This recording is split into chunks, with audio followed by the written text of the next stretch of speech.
Muito bom dia, uma ótima sexta-feira para vocês. Hoje já é sexta, sextou. Não sei para vocês, mas para mim a semana passou voando. Semana até agora ótima. Vitória sobre o Grêmio lá no final de semana. Começamos a semana na expectativa pela classificação na Copa do Brasil. Ela veio, teve rival eliminado, mas é aquilo que eu falo sempre, não tem tempo para respirar, né? Não tem tempo para descansar. Amanhã já tem Fluminense e Bahia, em Salvador.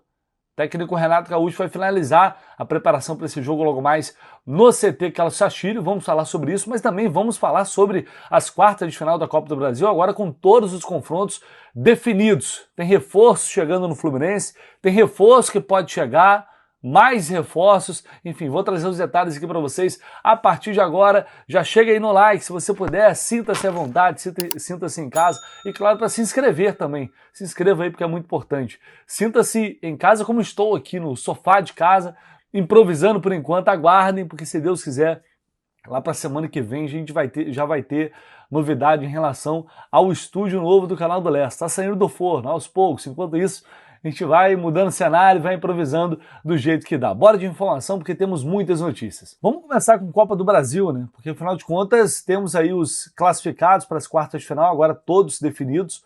Ontem, mais dois garantiram vaga também nas quartas de final. O Vasco acabou eliminando o CSA, já era esperado.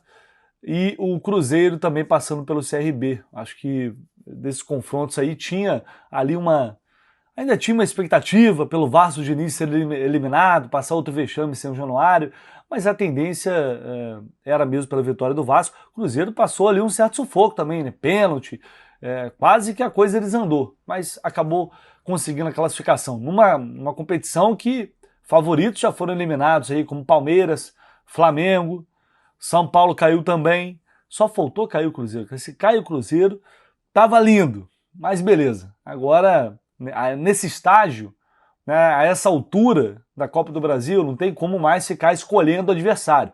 É claro que cada um pode ter uma preferência aí.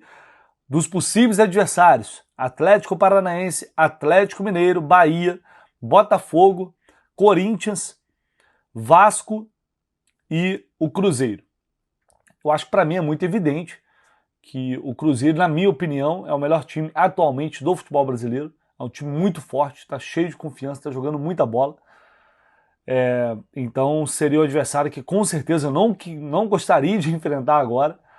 Acho que depois o Botafogo, um clássico, o Fluminense está com um péssimo retrospecto diante do Botafogo, péssimo, horroroso. E o Botafogo também tem um time de qualidade, apesar de que agora chegou um técnico novo, a gente não sabe ainda como vai ser.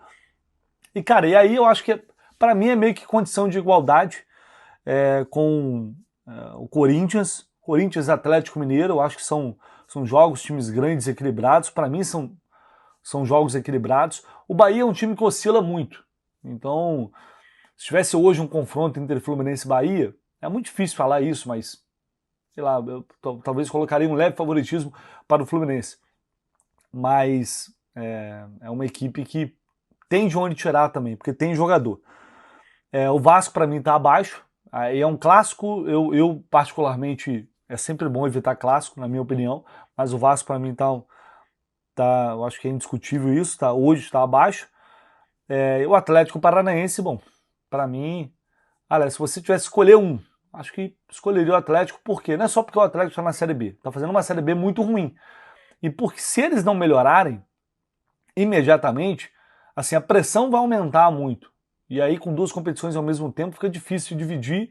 E eu acho que o Atlético, uma hora, vai acabar sucumbindo, não vai suportar duas competições ao mesmo tempo. Então, acho que é um adversário que, dos que estão agora aí na disputa, eu, se pudesse escolher, escolheria o Atlético. Mas não podemos, também nem devemos. O que vier agora, obviamente, vamos ter que encarar. Né, nessa fase da competição, como eu disse, não tem muito para onde correr. Sorteio vai ser na semana que vem, tá? Terça-feira, dia 10.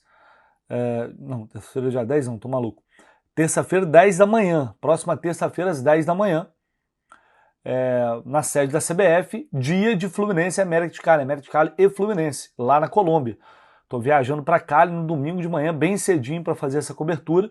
E a CBF marcou o sorteio justamente no dia do jogo. Mas bora lá. E aí é o seguinte, os times serão divididos por potes, não há restrição de confronto, então todo mundo pode pegar todo mundo ali, não tem, que não pode ter clássico, não tem isso, né? O Fluminense pode encarar os rivais do Rio de Janeiro e vai ser o último sorteio da Copa do Brasil, porque depois o caminho será traçado, já saberemos, avançando das quartas, quem pegaremos numa possível semifinal e eventualmente depois do outro lado da chave chegar a uma final. É isso, tá? A sorte está lançada, vamos ver o que acontece na próxima terça-feira.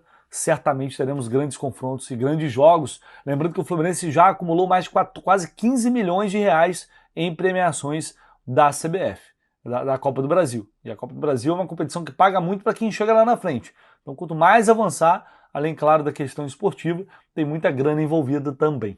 Olha só, colocando na tela para vocês aí, mais uma super promoção da Foot Fanatics. A Foot Fanatics é realmente impressionante. Essa camisa aqui de goleiro 2024 por R$ 149,90. Tá errado esse preço, né? Porque se você utilizar o cupom Jornada 10, é 10% de desconto. Se você tiver condições de pagar no Pix, vai ter mais 10% de desconto.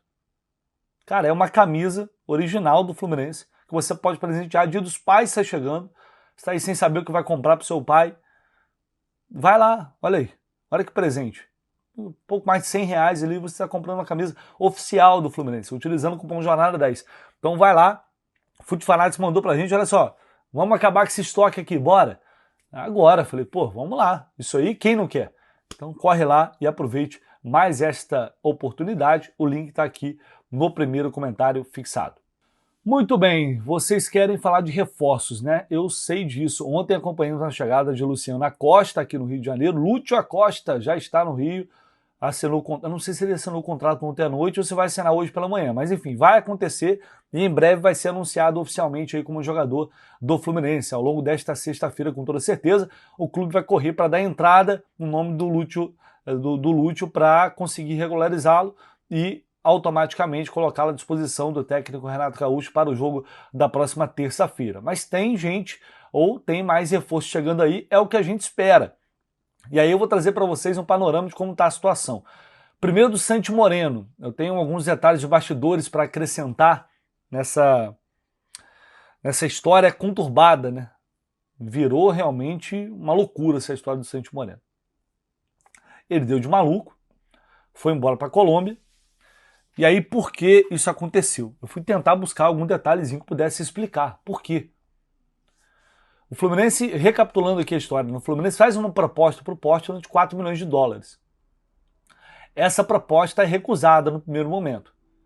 E aí entra o staff do Santi Moreno e fala, olha, a gente tinha um acordo aqui para que eu fosse negociado, caso chegasse uma proposta, né, enfim, condizente com o valor de mercado. O Portland considerou o valor baixo.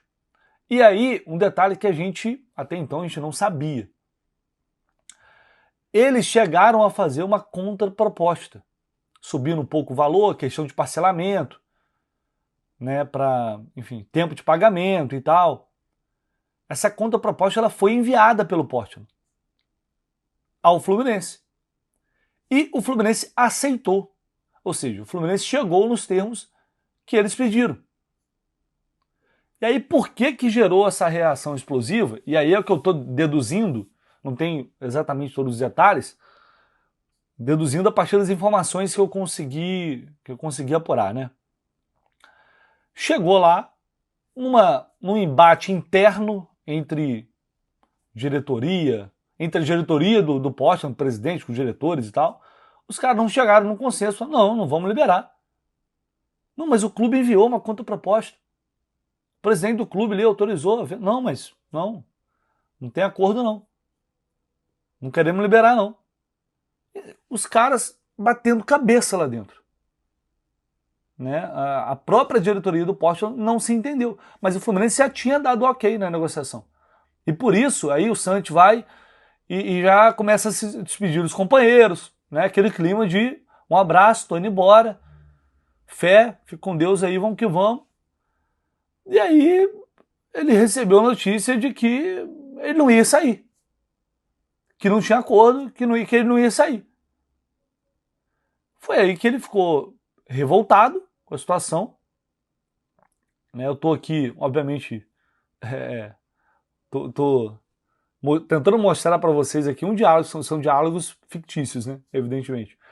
Mas só para ter uma noção do que aconteceu, mais ou menos, a partir daquilo que eu ouvi. Ele ficou revoltado e falou, bom, aqui eu não jogo mais. Porque prometeram uma coisa para ele, não cumpriram.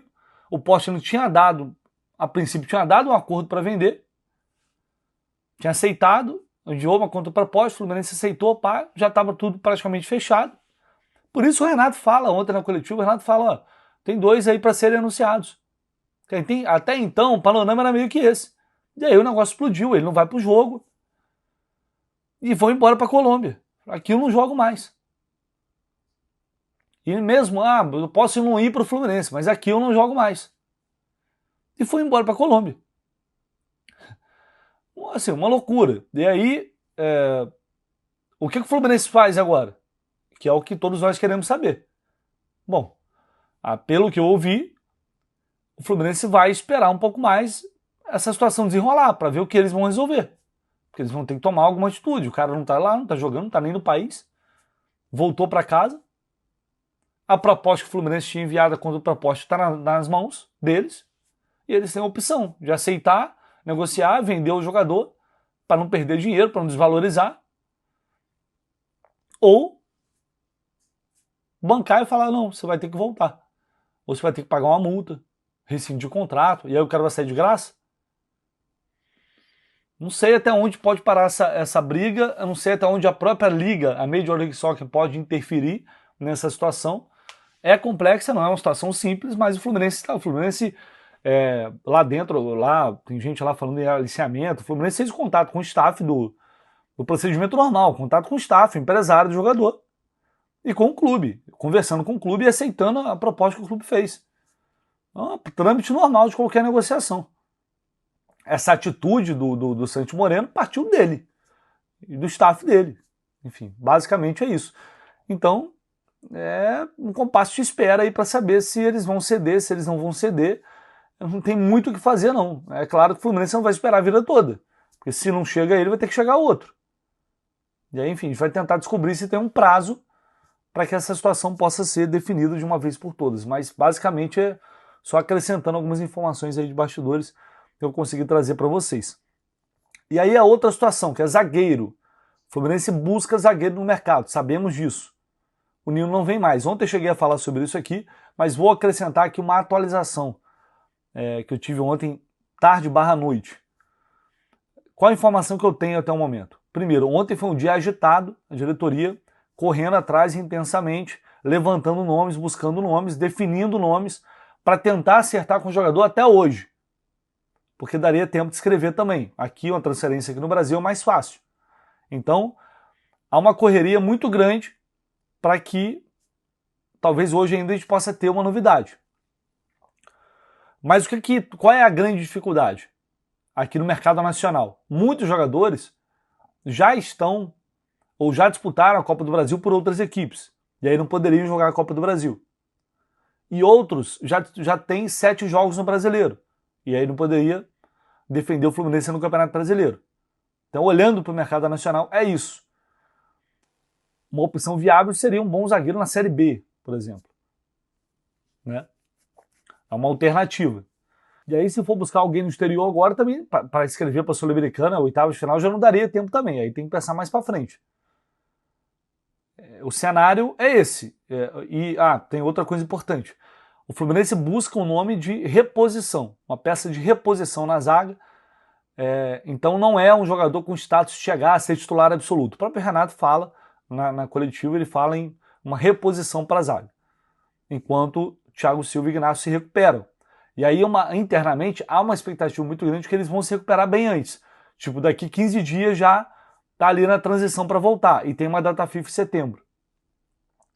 Então, diante disso, pelo que eu entendi, o Renato, a comissão técnica, a diretoria, entendem que o Fluminense tem seus zagueiros e que trarem um nome emergencial agora porque vai chegar ali não com status de titular, mas é um jogador que vai chegar para brigar por um espaço ali dentro do grupo e, obviamente, né, se mostrar futebol para isso, vai depender, né, que jogador é esse, a gente não sabe qual é, mas não chegaria com esse status, chegaria um cara para compor o setor, tá? Mas não está descartada completamente a chegada de um jogador de mais alto nível, que, por exemplo, poderia ser o Nino, não vai ser agora, mas poderia ser o Nino. E aí pensando não só nesse ano, pensando no ano que vem também. Ah, um cara já jogou a Copa do Brasil, é um cara muito bom, não tem 7 jogos no Brasileiro, mas é um cara muito bom que não vai jogar a Copa do Brasil esse ano, mas vai ser um grande reforço pensando nas temporadas seguintes. É uma possibilidade, a boa e velha oportunidade de mercado, que pode ou não surgir. Tá? Então, essa é a ideia de um momento que a diretoria do Fluminense tem, junto com a comissão técnica do Renato, obviamente com a aprovação dele, para o setor defensivo do Fluminense, para zagueiros. Então é uma busca intensa, nomes já foram levantados, com certeza já foi feito um filtro ali, e o Fluminense já tem os alvos talvez já definidos, e é bem provável que ao longo desta sexta a gente também tenha novidades em relação a isso. Beleza, pessoal? Vamos ficando por aqui. Ao longo do dia, claro, voltamos com muito mais informações. Deixa aí seu like, se inscreva aqui no canal do Lessa. Tamo junto, um abraço, valeu!